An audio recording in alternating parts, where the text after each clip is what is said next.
This evening, I'm going to tell you all the story about the giggling grandma. Her name was Nancy Dose. She was a friendly and happy neighbor, a wife, a parent.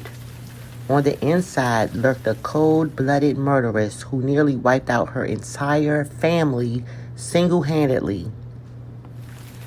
Her first victims were her own children. Her first husband, George Fraser, arrived home one day in 1920 and found the kids lying on the kitchen floor, dead. Nancy had claimed it had been an accidental poisoning, but evidently Fraser was not convinced. He left her and never went back. Relatives and husbands continued to die of stomach problems and other such ailments until Nancy's fifth husband, Samuel Dose, suddenly passed away. The doctor in the case was not as gullible as the previous ones were, evidently, and didn't simply take Nancy at her word. He ordered an autopsy to be done, which revealed massive doses of arsenic in the man's system. The bodies of Nancy's husbands, her relatives, and her children were all exhumed and tested. It was found out that Nancy had 2 infant children that she killed, 4 of her husbands, 2 of her sisters, her mother, and her nephew. They had all been poisoned by arsenic. Armed with this information, police soon convinced the poisoner to confess, and she was sent to prison for life in 1964. She succumbed to leukemia the following year. Y'all, Nancy Dose was crazy.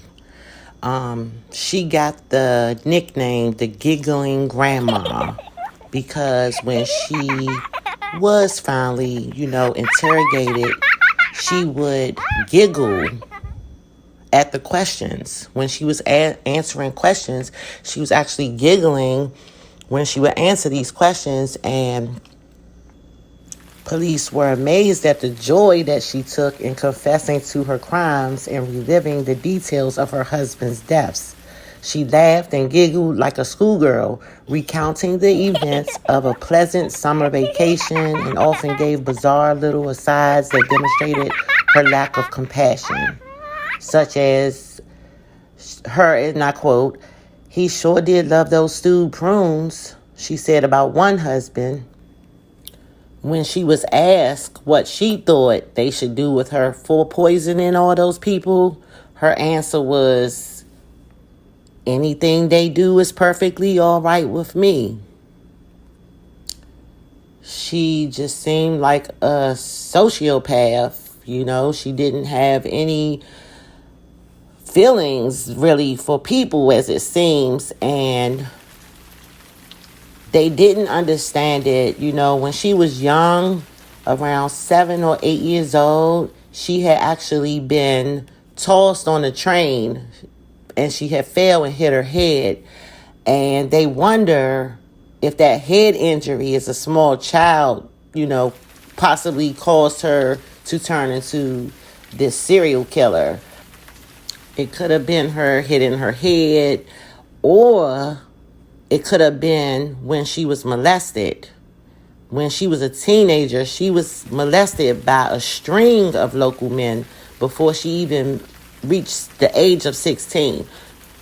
So she's been through a lot of things as a child and teenager that could have possibly made her go crazy.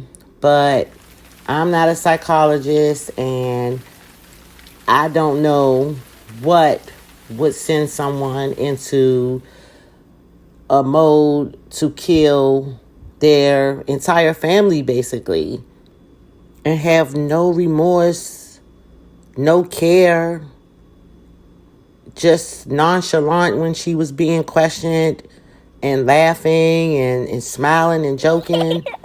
I will never understand that. I guess none of us will.